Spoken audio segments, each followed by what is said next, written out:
Immigration has become known as a political issue in this country, but it is so much more complex than that.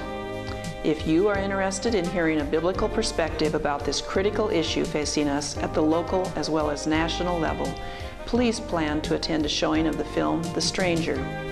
This 40-minute documentary will be shown at the Collegium, located at 3525 East A Street in Pasco on August 6th at 4 p.m. After the film, there will be an opportunity for conversation and dialogue.